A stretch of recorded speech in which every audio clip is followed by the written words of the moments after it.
আমার বাড়ির কাজের লোক যেভাবে তেল মালিশের নামে আমার সাথে কাজ করল, যদি গল্পটি আপনারা সম্পূর্ণ শুনেন তাহলে আপনাদের মেশিন দিয়ে টপ টপ করে পানি চলে আসবে। আপনারা হাতের কাজ করতে বাধ্য হবেন, কারণ কাজের লোক আমার সাথে যেভাবে কাজ করল। বন্ধুরা, গল্পটি শোনার আগে অবশ্যই কানে হেডফোন লাগিয়ে নিবেন। রাতের বেলা রামু আমার ঘরে এসে বলল, মেম সাহেব, খাবার দেব কি?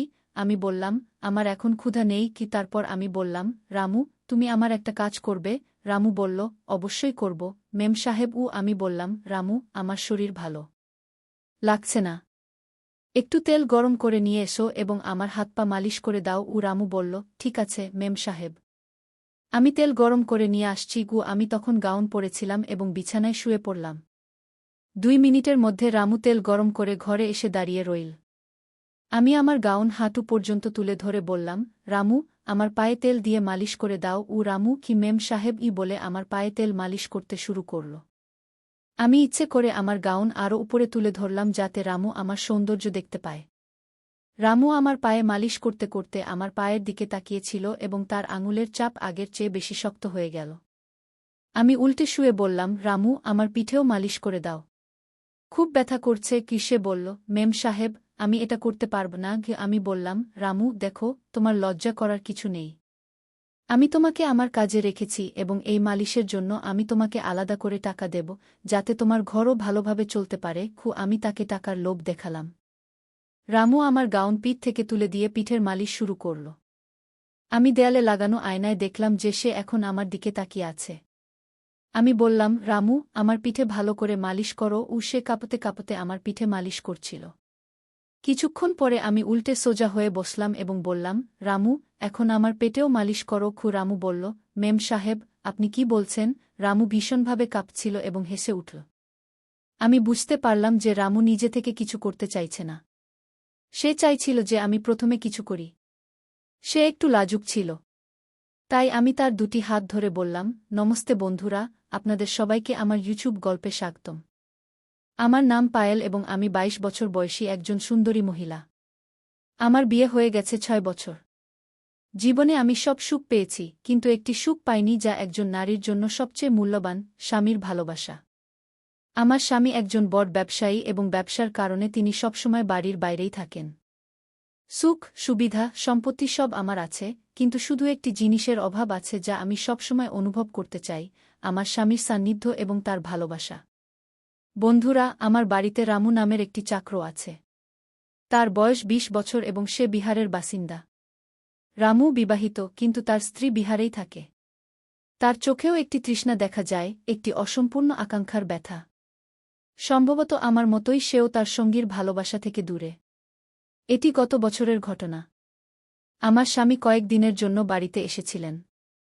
কিন্তু যেমন প্রতিবার হয়, যখন রাত হল, তিনি আমাকে বললেন যে তিনি 1 মাসের জন্য বিদেশ যাচ্ছেন ব্যবসার কারণে। সেই রাতে আমি আমার ঘরে একা ফুপিয়ে ফুপিয়ে কেঁদেছিলাম। প্রতিবারের মতো এবারও তিনি 1 দিনের জন্য এসেছিলেন এবং আমাকে একা রেখে চলে গিয়েছিলেন। আমার হৃদয় তার আকাঙ্ক্ষায় তৃষ্ণার্ত হয়ে রইল এবং আমি আবারও এই ব্যথায় ডুবে গেলাম। আমার স্বামীর ভালোবাসার জন্য তৃষ্ণার্ত হয়ে তার চলে যাওয়ার পর আমি আমার একাকিত্ব থেকে বাঁচতে মদ্যপান শুরু করলাম। এক রাতে আমি এতটাই ভেঙে পড়েছিলাম যে আমার স্বাস্থ্য খারাপ হয়ে গেল। আমাকে হাসপাতালে ভর্তি করতে হয়েছিল। রামু আমাকে সামলে নিল, আমাকে হাসপাতালে নিয়ে গেল এবং আমার সুস্থ হওয়া পর্যন্ত আমার দেখাশোনা করল। যখন আমি সুস্থ হলাম, আমি তাকে ডাকলাম এবং তার সেবার জন্য ধন্যবাদ জানালাম। রামু নত হয়ে বলল, মেম সাহেব, আমরা তো আপনার চাকর। আপনার সেবা করা আমাদের কর্তব্য। আমরা আমাদের দারিদ্র্যের কারণে আমাদের স্ত্রী সন্তানদের থেকে দূরে এখানে উপার্জন করতে এসেছি।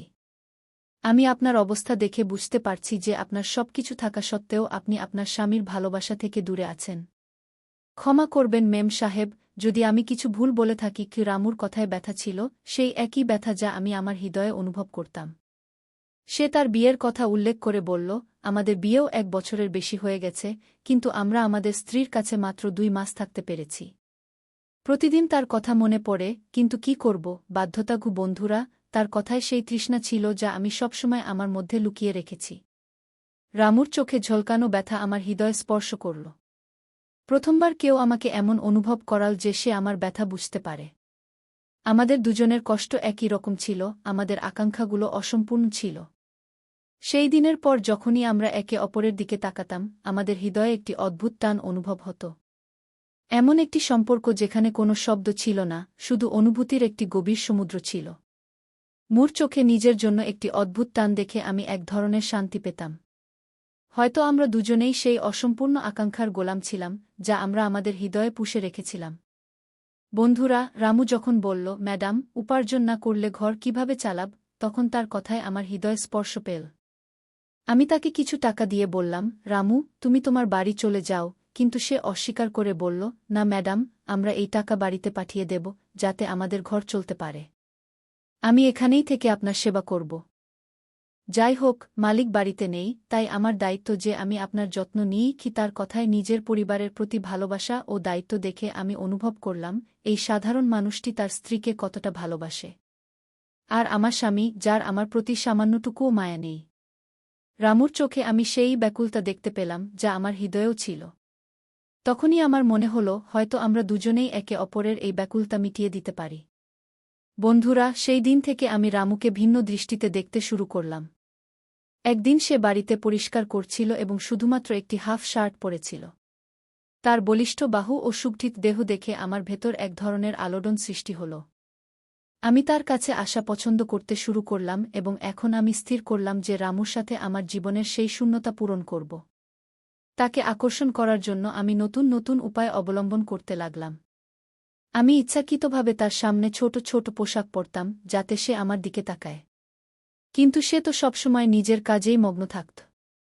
কখনো কখনো আমি বাথরুমের দরজা একটু খুলে রাখতাম বা তার সামনে হালকা নাইট কাপড়ে থাকতাম।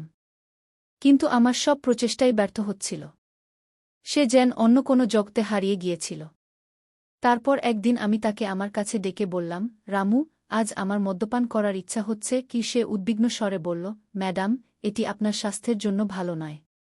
গতবারও আপনার অসুস্থতা হয়েছিল। ও আমি তার চোখের দিকে তাকিয়ে বললাম, তাহলে কি করব রামু? আমি আমার স্বামীর ভালোবাসার জন্য ব্যাকুল, কিন্তু সে আমার অস্থিরতা বুঝতে পারে না। সে নীরবে আমার ব্যথা শুনতে থাকল। আমি 2 গ্লাসে মদ ঢেলে একটি গ্লাস তার হাতে দিলাম। সে সংকোচ প্রকাশ করে বলল, ম্যাডাম, আমি মদ্যপান করি না। আমার এতটা যোগ্যতা নেই কি। তার এই লজ্জা আমাকে আরও প্রিয় করে তুলল। আমি ধীরে ধীরে তার হাত স্পর্শ করে বললাম, রামু, এখানে যোগ্যতার কথা নয়। এটা তো শুধু দুটি হৃদয়ের ব্যথা ভাগ করে নেওয়ার একটি মাধ্যম। বন্ধুরা, তার হাত ধরে আমি তাকে কাছে টেনে নিলাম। প্রথমবার তার নিকটত্বে আমি এক ভিন্ন ধরনের উষ্ণতা অনুভব করলাম। আমার হৃদয় দ্রুত স্পন্দিত হতে লাগল এবং তার লজ্জায় ভরা চোখে আমি আমারই ব্যাকুলতার প্রতিচ্ছবি দেখতে পেলাম। ধীরে ধীরে আমি তার মুখের কাছে আমার ঠোঁট নিয়ে গিয়ে হালকা করে তার গাল স্পর্শ করলাম। আমার এই স্পর্শ তার ভেতর কিছু পরিবর্তন এনেছিল। তার শ্বাসপ্রশ্বাস দ্রুত হয়ে গেল এবং সে আমাকে তার বাহুতে জড়িয়ে নিল। আমরা দুজনেই সেই মুহূর্তে হারিয়ে গেলাম, যেন আমাদের সমস্ত অসম্পূর্ণ স্বপ্ন ও আকাঙ্ক্ষা একে অপরের মধ্যে পূর্ণ হচ্ছে। তার বাহুতে আমি সেই শান্তি পেলাম যা আমি সর্বদা কাঙ্ক্ষিত ছিলাম। সেই রাতে আমরা দুজনেই আমাদের ব্যাকুলতাকে শান্তিতে রূপান্তরিত করলাম।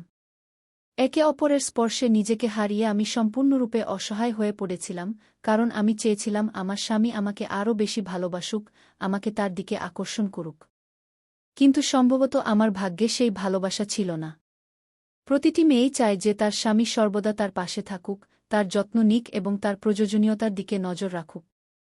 কিন্তু আমার স্বামী তো সর্বদা তার কাজে এতটাই ব্যস্ত থাকতেন যে আমি সর্বদা একাকিত্ব অনুভব করতাম। এক রাতে রামু আমার ঘরে এসে বলল, ম্যাডাম, খাবার দেব? আমি বললাম, আমার এখন ক্ষুধা নেই কি। তারপর আমি সাহস করে বললাম, রামু, আমার একটি কাজ করবে? রামু হেসে বলল, অবশ্যই ম্যাডাম। আমি বললাম, রামু, আমার স্বাস্থ্য ভালো লাগছে না। একটু তেল গরম করে এনে আমার মালিশ করে দাও। রামু মাথা নেড়ে বলল, ঠিক আছে ম্যাডাম, আমি এখনই আনছি। আমি তখন গাউন পরিহিত ছিলাম এবং বিছানায় শুয়েছিলাম। রামু কিছুক্ষণের মধ্যেই তেল গরম করে ঘরে চলে এল। আমি হালকা হেসে বললাম, রামু, আমার পায়ে তেল লাগিয়ে মালিশ করে দাও। রামু বিনয়ের সাথে বলল, জি ম্যাডাম, এবং আমার পায়ের মালিশ শুরু করল। আমার শরীরের স্পর্শ সে ধীরে ধীরে অনুভব করতে লাগল। তার আঙুলগুলি আমার পায়ে ধীরে ধীরে ঘষতে লাগল এবং আমি উষ্ণতা অনুভব করতে লাগলাম। আমার পায়ের মালিশ করতে করতে সে এগিয়ে চল। আমার চোখ তার স্পর্শ অনুভব করছিল এবং এক অদ্ভুত আকর্ষণ অনুভব করতে লাগলাম। আমি হালকা করে পাশ ফিরে বললাম, রামু, আমার পিঠেরও মালিশ করে দাও।